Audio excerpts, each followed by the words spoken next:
ما شاء الله عليك. الله يحفظك. أنا على المسرح بكيت صراحة. هذا الإنسان صديقي، هذا الإنسان جيراني، أستاذي. مات قبل مشاهدة العمل بيوم واحد من قبل اللجنة.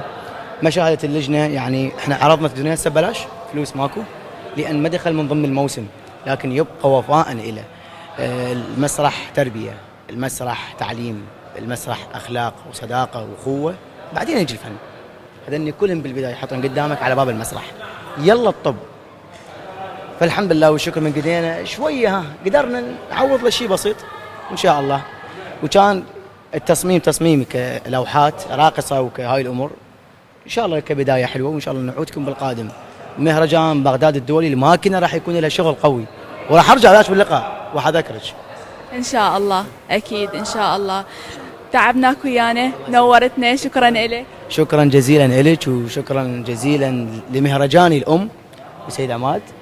نحبكم هواي، وإن شاء الله أشوفك انت هم نجمة إن شاء الله. بس خابا ما تحاكين.